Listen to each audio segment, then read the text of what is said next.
Hey there, tennis fans. I'm James Waterson, and I've got your Tennis Now tennis news for Friday, the 19th of August. The men and women are in Cincinnati this week for the Western and Southern Open, and like last week, we've seen some surprises. We'll start off with Mardy Fish, America's top-ranked player. He earned his first win against Rafael Nadal today when he beat him 6-3, 6-4. Although not technically an upset because of how close the rankings are, it was a shocking win for Fish because he hadn't beaten Nadal in any of their 6 previous matches. Fish has been on a hot streak though. He won in Atlanta, he made the finals in Los Angeles and at the Rogers Cup, and now the semifinals in Cincinnati. That gives him a record of 14-2 since he lost 2 heartbreakers in the Davis Cup quarterfinal against Spain. He'll play Andy Murray next. He actually has a 4-3 record against the world number 4, and he's won their last 3 matches. On the women's side, world number 1 Caroline Wozniacki lost in her opening match for the 2nd week in a row. Last week she lost to Roberta Vinci at the Rogers Cup, and on Wednesday she was defeated by 78th ranked American teenager Christina McHale 6-4, 7-5. It's been a rough month for Wozniacki, especially compared to last year. In 2010 she beat 3 top 20 players to win the Rogers Cup, and she reached the 3rd round in Cincinnati. Her next tournament is in New Haven, where she'll hope to get at least some time on court before the US Open. Speaking of Wozniacki, she is getting a new coach. According to a Danish newspaper, Petra Wozniacki, Caroline's father, is stepping back and a new coach will be brought in. The Wozniackis discussed Caroline getting a new coach after she lost to Dominika Cibulkova in the 4th round of Wimbledon.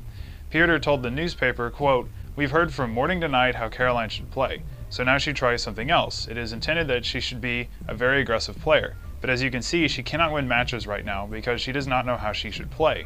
But whatever, I'm Caroline's father and I will always support her."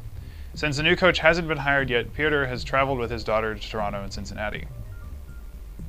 And we have a small update on the Robert Kendrick story. His attorney told Tennis Now that the Court of Arbitration for Sport will make a decision on whether or not they're going to shorten his suspension by Monday at 6 p.m.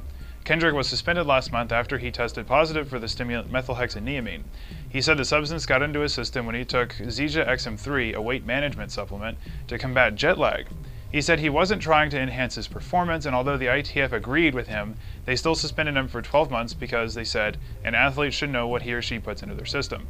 Kendrick's suspension began on May 22nd, the day the test sample was taken. So if his suspension is shortened to 3 months, which is what they're trying to do, he'll be able to play in what would be his final US Open before he retires. We'll have an update on the story as soon as information becomes available. Now, for more on what's going on in the lives of the players, including a little bit of controversy, we go to Lauren Lynch. Thank you, James. Today we are going to give you some super juicy gossip via the reports of ESPN by writers Paula Levine and Alec Patani. It seems that statistical analysis of the US Open draws call into question the true randomness of the draw pulling and setting up a new study called Outside the Lines Analysis. They showed that over the past 10 years, the top 2 seeds of the men's and women's draw at the US Open faced significantly easier opponents than is statistically possible if the opponents are actually picked at random. Interestingly, this skewed pattern that doesn't match the stats was not found in any other Grand Slam events for the men or women's draws like at Wimbledon, the Australian Open, or the French Open men's draw. The only exception was the French Open women's draw that actually pulled harder players for them to play. How that worked out, we don't know. USTA Pro Circuit Director Brian Early stands by the draw selecting process at the US Open, but is worried about what the study shows as far as randomness is portrayed. During the study, the researchers compared 1,000 random simulations of 10 years of major draws, producing 10,000 random draws in total. American Statistical Association Chairman Dr. Andrew Swift looked over the testing and found it all to be viable and the methodology done to be correct.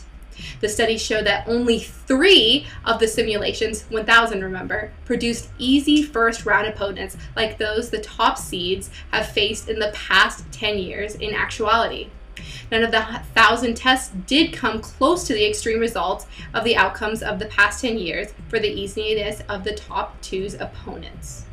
Dr. Swift commented that the evidence shows that the results of the past 10 years have not represented a randomized draws whatsoever.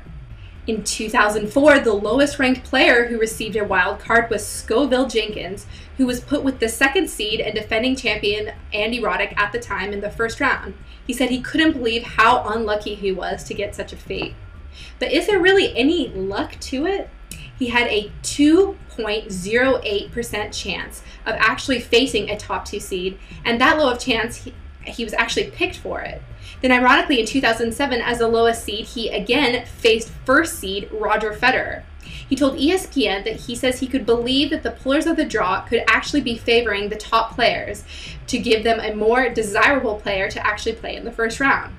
He thinks something is going on and says the chance of it happening on both the men's and women's sides of the draws is all too freaky. He was inspired by the outside the lines analysis and did a little study of his own that found only 4 times in the million simulations he came up with an average ranking equal to or easier than what has happened in the past 10 years. To the USTA's defense, Early said that the draw is computerized in a small ceremony room in which the chief of Grand Slams and USTA representatives are there. They said that nothing happens at the US Open draw that happens differently from any of the other slams. Managing Director of Communications for the USTA, Chris Widmeyer, says that he thinks that they do get a randomized automated draw and that it is possible to get the results they have had over the past 10 years. The possibility is always there.